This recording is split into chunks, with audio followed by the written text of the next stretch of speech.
Greetings of the day everyone. तो आज हम जिसकी बात करने वाले हैं कंपाइलर डिज़ाइन लेक्चर सीरीज़ में, उसका नाम है लेक्स या तो lexical analyser generator basically. Okay, so ये लास्ट टॉपिक है हमारा लेक्सिकल एनालिसिस या तो लेक्सिकल एनालाइजर चैप्टर का। ओके, सो हमने लेक्सिकल एनालिसिस मैन्युअली कैसे परफॉर्म होता है हमने देखा, कौन सी चीज़ें उसमें चाहिए होती हैं, जैसे कि इनपुट बफर है, स्ट्रिंग्स हैं, टोकन्स हैं, रेगुलर एक्सप्रेशन है। तो रेगुलर एक्सप्रेशन की बेसिकली ज़रूरत कहाँ पड़ती है वो हम अभी देखेंगे कि जो हम बार बार रेगेक्स बात कर रहे थे, उसके प्रैक्टिस की बात कर रहे थे, जो हमने लास्ट लेक्चर में बात किया, वो एक्चुअली में जब हम लेक्सिकल एनालाइजर जनरेटर यूज़ करते हैं तब काम लगता है। अगर आपको लेक्सिकल एनालिसिस करना है तो उसके दो तरीके हैं। You can perform lexical analysis in two ways. Okay, so let's say if I want to perform lexical analysis, so I have one way, that is manually write a program. Okay, so if I manually write a program जो सी language में है या कोई भी lower level language में है जिससे हम दूसरी हाई लेवल लैंग्वेज क्रिएट करना चाहते हैं, उसमें प्रोग्राम लिख सकता हूँ। वो let's say lexical analysis dot C ऐसी फाइल होगी। राइट, वो सी फाइल होगी। जैसे कि मुझे पाइथन में बनाना है, पाइथन लैंग्वेज बनानी है, मुझे पाइथन का लेक्सिकल एनालिसिस मैं ऐसे कर सकता हूँ, लेक्सिकल एनालिसिस डॉट सी ऐसे नाम की मैंने फाइल बनाई है जो मेरा पूरा काम कर देगी लेक्सिकल एनालिसिस का। ये मैंने मैनुअली एक प्रोग्राम लिखा। या मुझे कोई नई अपने रिलेटेड लैंग्वेज जनरेट करनी है, मैं कोई नई सिंपल गेम बना रहा हूँ जिससे मुझे छोटी सी लैंग्वेज चाहिए, तो उसका मुझे लेक्सिकल एनालिसिस करना है। तो ये सब जो छोटी छोटी चीज़ें हैं मैं क्रिएट कर सकता हूँ किसकी मदद से, मैनुअल प्रोग्राम लिख के। और दूसरा, मेरे पास ऑलरेडी कुछ जनरेटर्स हैं, जनरेटर्स फॉर लेक्स या लेक्सिकल एनालिसिस। ये हम उस जनरेटर की बात करने वाले हैं कि लेक्सिकल एनालाइजर जनरेटर है, एक टूल है बेसिकली। ये क्या होता है, टूल होता है जिसका हम यूज़ करके टूल के कुछ चीज़ें जो हमें चाहिए वो सिंप्लीफाई करके या सिर्फ मेंशन करके उसमें से हम लेक्सिकल एनालाइजर बना सकते हैं खुद। ठीक है, तो इसका नाम है लेक्स या तो फ्लेक्स। लेक्स शॉर्ट फॉर्म है lexical analyser generator. Okay, that is short form for lakes.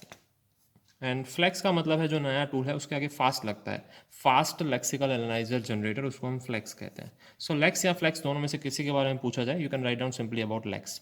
जैसे जैसे चीज़ें इंप्रूव होती गई वैसे अपडेट होता गया। 1987 में टूल बना था। Okay, and the developer was Vern Paxson. Okay, general developer का नाम नहीं पूछते हैं। It was from California. So it was a professor in the university, he was a professor in the university and he developed the tool for automatic lexical analyser generator.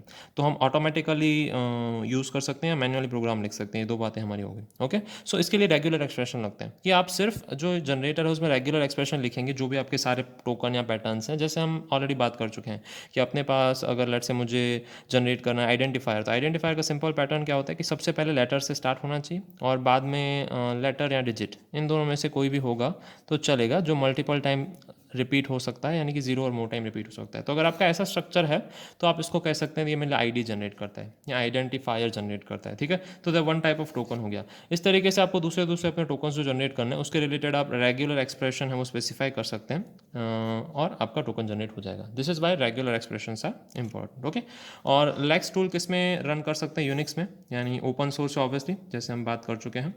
Just a second. Okay, so it is an open source tool which runs based on the Unix or Ubuntu operating system. Fine, lexical analyser हमारे लिए generate करता है और much faster होता है। जो manual C programs हम लिखते हैं उसमें, मैनुअल जो भी सी प्रोग्राम है, मैनुअल प्रोग्राम हम करते हैं उससे काफ़ी फास्ट होता है, क्योंकि वो बेसिकली प्रोवाइडेड इसीलिए कि आपके लिए ऑटोमेटिक काम कर दे, तो obviously it should be fast. Right, so उसका काम कैसा होता है, उसमें क्या प्रोसेस होती है। सबसे पहले आपको एक लेक्स डॉट एल नाम की फाइल जनरेट करनी होती है। फाइल कैसी होती है, उसका स्ट्रक्चर कैसा होता है, उसका एग्जाम्पल देखेंगे।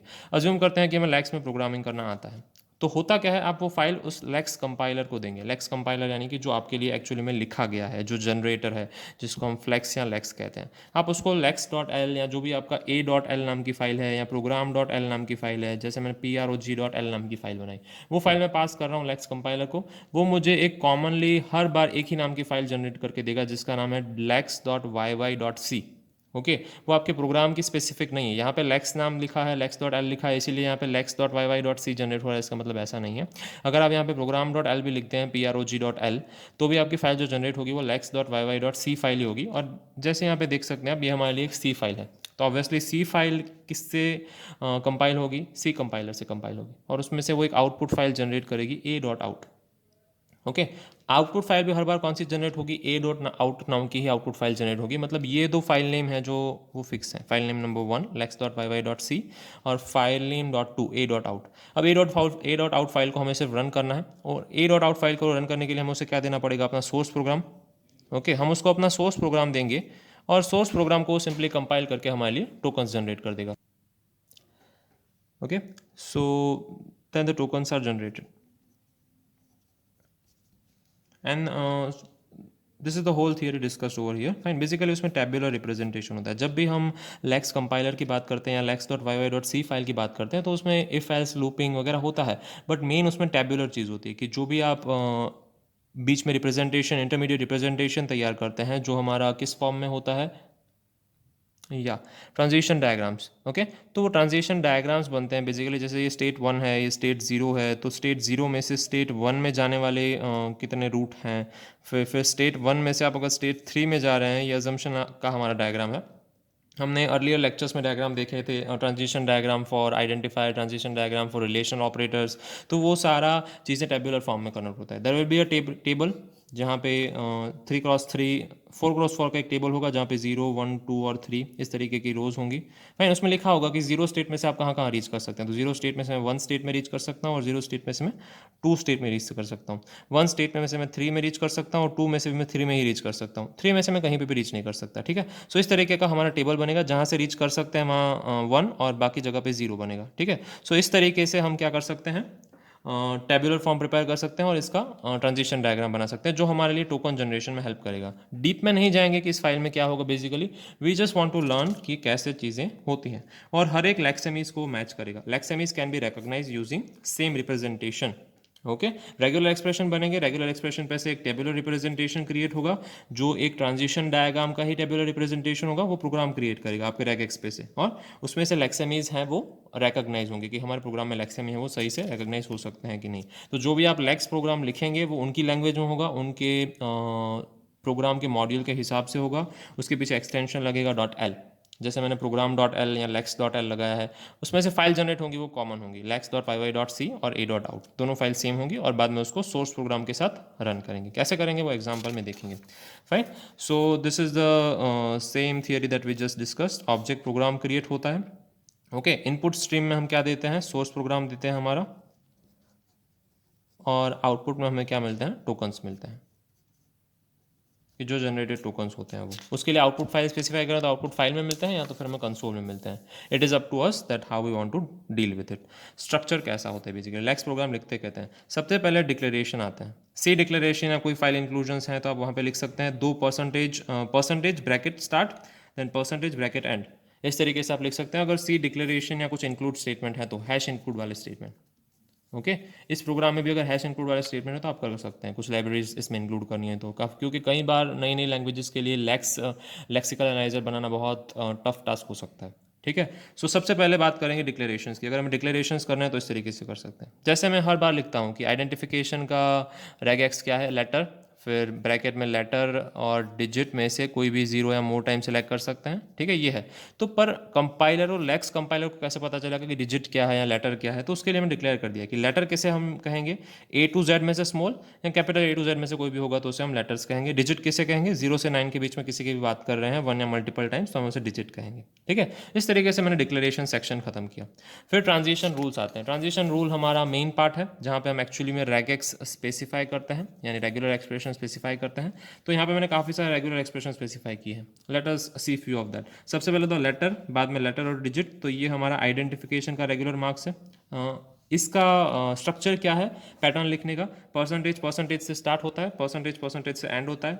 हर एक लाइन में एक आपका रेगेक्स होगा, और रेगेक्स के रिलेटेड आपका एक्सप्रेशन होगा कि क्या करना है। अगर स्लैश एंड जहाँ पे देखिए आपको वाई लाइन नंबर नाम के वेरिएबल को प्लस प्लस करना है। वाई लाइन नंबर इनका इंटरनल वेरिएबल है जो लाइन नंबर काउंट करता है।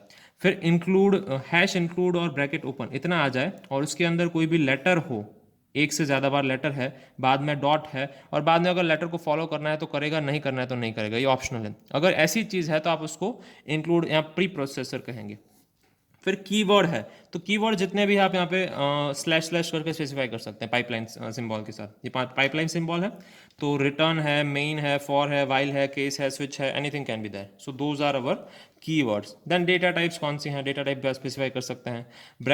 ब्रैकेट्स सारे एक में ले सकते हैं, या फिर bracket open, bracket close, bracket brace open, brace close, इस तरीके से आप ले सकते हैं. ये 4 ब्रैकेट हैं. फिर आइडेंटिफायर की हमने बात कर ली. इंटीजर क्या होता है, तो डिजिट एक या एक से ज़्यादा बार आए तो उसको हम इंटीजर बोल सकते हैं. Fine. This is the way you can specify your regex. You can just check it out, the regex specified your. String constant भी है यहाँ पे, 2 डबल कोट्स के बीच में अगर कुछ आ रहा है प्रॉपरली लेटर और डिजिट मिक्स में, तो उसे हम स्ट्रिंग कांस्टेंट कहेंगे. ठीक है. So this can go on and on. आपकी रेगेक्स की लिस्ट चली जा सकती है, बट ये सबसे सिंपलेस्ट जो पॉसिबल थी that I have tried to create here. Right. So pattern बोलेंगे और ब्रैकेट में एक्शन लिखेंगे. फाइन. जनरली ब्रैकेट में एक्शन जाती है. अगर ब्रैकेट नहीं है तो ब्रैकेट के लिए हमें एक छोटा सा कोड लिखना पड़ता है. इसको सब रूटीन कहेंगे, यूजर सब रूटीन. फाइन. तो हमने वाई वाई रैप नाम का कोड लिखा है. क्यों? क्योंकि हमने यहाँ पे जो पिछली स्लाइड थी उसमें देखा कि पैटर्न के साथ एक्शन आती है. तो जब पैटर्न के साथ एक्शन लिखते हैं तो उसको ब्रैकेट में लिखते हैं. So if you haven't use the brackets you will have to specify the function integer Y Y wrap, कि हमने जो भी पैटर्न लिखे हैं उसके साथ हमने एक्शंस को रैप नहीं किया है. So integer Y Y wrap brackets के बीच में रिटर्न 1 कि वाई वाई रैप को एक्सेप्ट कीजिए. सिमिलरली मेन प्रोग्राम मैंने लिखा है कि मैं एक फाइल दूंगा आपको, अपनी सोर्स फाइल है वो मैं आपको कहाँ दूंगा, कमांड लाइन आर्ग्स में. ये हैं कमांड लाइन आर्ग्यूमेंट्स. मैं कमांड लाइन आर्ग्यूमेंट्स में सोर्स फाइल आपको देने वाला हूँ, और उसमें से जो भी चीज़ आपको मिले उसको 3 चीज़ में डिवाइड कीजिए. लाइन, लेक्सेमीज और टोकन. कौन सी लाइन में कौन सा लेक्सेमी मिला और वो कौन से टोकन में फॉल करता है. Y y lex function run किया, मैंने मीन्स कि एक्चुअल प्रोग्राम फाइल का जो पॉइंटर था वो क्लोज किया और रिटर्न कर दिया. और एक्चुअल फाइल में जिसमें से मैं टोकन्स जनरेट करने वाला हूँ ये है. कौन सी फाइल है देख लेते हैं क्विकली. इंक्लूड स्टेटमेंट है, कीवर्ड्स हैं, ब्रैकेट्स हैं, इक्वल टू मतलब ऑपरेटर है, आइडेंटिफायर है, देन स्ट्रिंग कांस्टेंट भी है. It has everything basically. Digit है. Okay. So let us see how that work. तो करते क्या है बेसिकली, सबसे पहले आपके पास try.l नाम की फाइल है. जैसे मैंने फाइल का नाम क्या दिया है, try.l. तो मैं उसको रन कैसे करूँगा, लेक्स फिर try.l. मैंने कंपाइल किया. मेरे पास अज्यूम कर रहा हूँ कि लेक्स टूल है, ये यूनिक्स यूटिलिटी है, where I have named the folder name is lex program 2. फिर जनरेट करते ही एक नया फोल्डर आएगा lex.yy.cc, जैसे कि आप यहाँ पे देख रहे हैं. lex.yy.cc नाम की फाइल जनरेट हो गई. आपकी फाइल का नाम कुछ भी है, जो जनरेट होने वाली फाइल है उसका नाम यही है. ये मेरी इनपुट फाइल है. फाइल.c हमारी कौन सी फाइल है, ये हमारी इनपुट फाइल है थ्रू आउट. ओके. और यहाँ पे भी क्लियर है. तो अब हमारे पास .c फाइल आ चुकी है. .c फाइल आएगी तो हम उसको कंपाइल करेंगे. GCC है वो C कंपाइलर है, ऑब्वियसली वो lex.yy.c नाम की फाइल को कंपाइल कर सकता है. जैसे वो इसको कंपाइल करता है, इसमें से कौन सी फाइल जनरेट होगी, a.out नाम की फाइल जनरेट होगी. a.out नाम की फाइल हमारे पास आ चुकी है. स्टार्टिंग में हमारे पास सिर्फ 2 ही फाइल थी, try.l और file.c. उसमें से ये 3rd फाइल जनरेट हुई और ये 4th फाइल जनरेट हुई. अब इसको रन करना है कि जो आउट नाम की फाइल है वो सोर्स प्रोग्राम ले सकती है जिसमें से टोकन्स जनरेट करना है. तो उसको मैंने सोर्स प्रोग्राम कमांड लाइन में दे दी है, क्योंकि हमने अपने सब रूटीन में लिखा हुआ है यूजर सब रूटीन. ये हमारा 3rd किस्सा है. कैसे इसका स्ट्रक्चर है, परसेंटेज फाइन. परसेंटेज के ऊपर सबसे पहले क्या आता है, just a second, I will pick out the first page. या परसेंटेज के पहले डिक्लेरेशन, बाद में ट्रांसलेशन रूल्स और यूजर सब रूटीन. तो ट्रांसलेशन रूल्स में तो हमें पता है रेगेक्स आएंगे, और यूजर सब रूटीन में हम क्या लिख रहे हैं, मेन प्रोग्राम, जहाँ पे हम फाइल का जो कमांड लाइन आर्ग्स है वहाँ से इनपुट फाइल की वैल्यू ले रहे हैं. इनपुट फाइल कौन सी वो हमने यहाँ पे दिखा दिया है. Okay. So this is how you can compile the file, और आपके लिए a.out जनरेट हो जाएगा. और जैसे ही आप ये रन करते हैं कि a.out में आप इनपुट फाइल के तौर पे file.c देते हैं, क्योंकि वो उस फाइल के मुझे टोकन्स जनरेट करने हैं उसी फाइल की, तो आपको कुछ ऐसा आउटपुट मिलेगा. Okay. This is the virtual box I have created. So अगर आपको लेक्स प्रोग्राम रन करना है तो आपके पास अगर विंडोज मशीन है तो you don't have to do the dual boot और something like that. You can just install it in virtual box. I have the virtual box install in my PC. 3 चीज़ें लिखी हैं, lakes try.l, GCC lex.yy.c generate हुई, उसको मैंने compile कर दिया C file से, और .out को मैंने इनपुट के तौर पे file.c दे दिया. फाइन. यहाँ पे लाइन नंबर्स है मेरे पास. इस लाइन नंबर्स पे ये लेक्सेमीज उसको मिले हैं, और उसके लिए उसने ये टोकन्स को सेग्रीगेट किया है कि ये लेक्सेमी इस टोकन में आता है. इंटीजर है तो डेटा टाइप में आता है.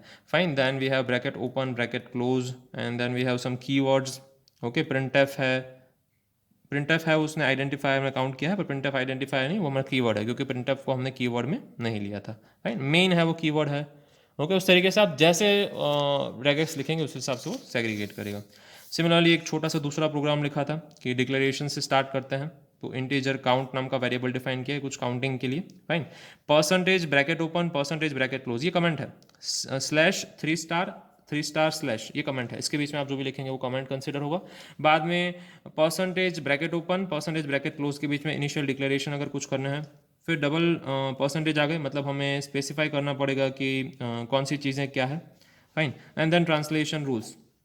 ट्रांसलेशन रूल्स हैं हमारे A to Z के बीच में है तो कैपिटल लेटर्स बोलेंगे, नहीं है तो not a capital letter. Dot का मतलब होता है इसके अलावा, ठीक है। तो ये ट्रांसलेशन रूल कैसा है, सब लाइन में चेक होता है आपके एल्सिफ की तरह। जैसे एल्सिफ में आप काफ़ी सारी कंडीशन लिखते हैं, if something then else if something, else if something. तो अगर पहली कंडीशन सही है तो पहली कंडीशन एग्जीक्यूट कर दे, वो आपके एल्सिफ के जो लेटर है उसमें से बाहर निकल जाएगा, जो भी आपकी कंडीशन है वो एग्जीक्यूट करके। अगर नहीं है तो सेकंड, नहीं है तो थर्ड। सो अगर A to Z में है तो उसे हम कैपिटल लेटर बोलेंगे, नहीं है तो डॉट, यानी बाकी उसके अलावा का कोई भी लेटर है जो भी हमारे कैरेक्टर मैप में आता है वो सारे लेटर्स को क्या कहेगा, not a capital letter. Fine. और लास्ट में यूजर सब रूटीन लिखते हैं। ट्रांजैक्शन रूल्स के बाद we have user subroutine. User subroutine में हमने क्या किया है, सिंपली कि वाई रैप फंक्शन यूज़ किया है, और रैपिंग का ऑलरेडी हमने देख लिया है, ठीक है। ब्रैकेट्स यूज़ किए हुए हैं तो रिटर्न 1 लिखने की जरूरत नहीं है। वाई रैप फंक्शन इवन हम उसको अवॉइड कर सकते हैं। Then we have integer main. Y lex function को कॉल करना है जैसे हमने लास्ट टाइम देखा था, और अगर कुछ प्रिंट करना हो तो प्रिंट कर देना है। यहाँ पे मैंने कमांड लाइन से फाइल नहीं ली है, अगर आप ध्यान से देखें तो। ओके, कमांड लाइन में से फाइल लेना या इनपुट आउटपुट रीड करना यूज़ नहीं किया हुआ है। तो मैं सिंपली क्या दूंगा, यहाँ पे मैं कंसोल से ही चीज़ें दे रहा हूँ। जैसे मैंने a.out रन की, मेरे पास file up and running wait कर रही है मेरे इनपुट का, तो मेरा इनपुट का वेट करेगी। मैंने ऐसा इनपुट दिया है स्मॉल ASD कैपिटल FGH, तो देखेगा कि A है वो कैपिटल लेटर नहीं है, S नहीं है, ये भी नहीं है, और बाकी के 3 कैपिटल लेटर्स हैं। इस तरीके से हमें आउटपुट मिल जाएगा। Number of total capital letters भी हमें प्रिंट करना है, जैसे हमारे यूजर सब रूटीन में हमने किए हैं, वो काउंट फंक्शन कर रहा है। जहाँ पे भी उसको कैपिटल लेटर दिखेगा वो वहाँ पे काउंट प्लस प्लस करेगा हमारे यूजर सब रूटीन में। ओके, सॉरी, ट्रांजैक्शन रूल्स में। और ये हमारा लास्ट यूजर सब रूटीन है। सो इस तरीके से you can write down any lex program you want. Okay, इस तरीके से ये लेक्स टूल के बारे में हमारा डिस्कशन खत्म होता है यहाँ पे। Fine, so this was about all first chapter. From next lecture onward will start about the syntax analysis. Lexical analysis हमने खत्म किया, सिंटैक्स एनालिसिस या पार्सिंग की बात करेंगे। Fine, okay, good day.